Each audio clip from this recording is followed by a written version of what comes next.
settings panel. On the input, we will change the multiplier for alternate resolution to 21. Then the moving average type we are going to be using will be the Hull moving average. Now change the moving average period to 21 as well. Now for the offset, we will be leaving it at 6, as well as leaving the offset for ALMA at its default settings. So that will be all for here. Now let's move over to the style. And at the far end bottom of the style settings, we will have to uncheck the trades on chart. Uncheck the signal labels and quantity. Now click on the OK button when you are done, as we are fully ready with the setup. Now watch. This indicator can now catch good buy and sell signal spots on the market. And like I said earlier, this indicator does not repaint. And this was what actually caught my attention to make use of it trading the gold, rather than the normal moving average. Okay, even take a look at this little sell signal that it generated here, as it gave it at this point.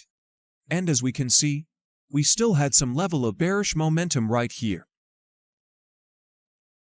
So make sure you do the proper back testing and forward testing before using it to replace your entry or confirmation strategy in your trading algorithm. Now let's move over to the strategy reveal, as I know that's what you have been waiting for. So don't worry, we got you covered. We are not holding any details back. Okay? This is not just an indicator review. This is a very good strategy that you need to follow if you want to become profitable trading the gold 30 minutes time frame. Now let me add the first indicator you will be needing for this. When you bring the indicator panel, search for the oscillator workbench.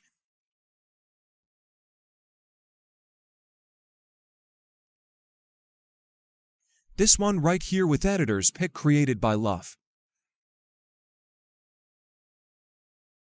Now what does this indicator do? This indicator can be used as price action trading, as the pink candlestick represents strong bearish movement in the market. The red candlestick represents bearish retracement or reversal in a bearish trend.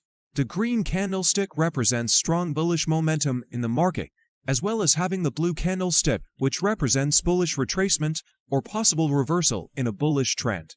So having that said, we won't be using the indicator to catch retracement or reversal or even continuation trend moves. What I would be using this indicator for is this. I would like to use it as a breakout indicator. When price breaks above the new created divergence channel, it is a signal to go long. And when price breaks below the newly created divergence channel, it's a good signal to go short. Now, this indicator might seem very profitable and all, but you will still have to experience some levels of fake breakout that new traders would jump right into,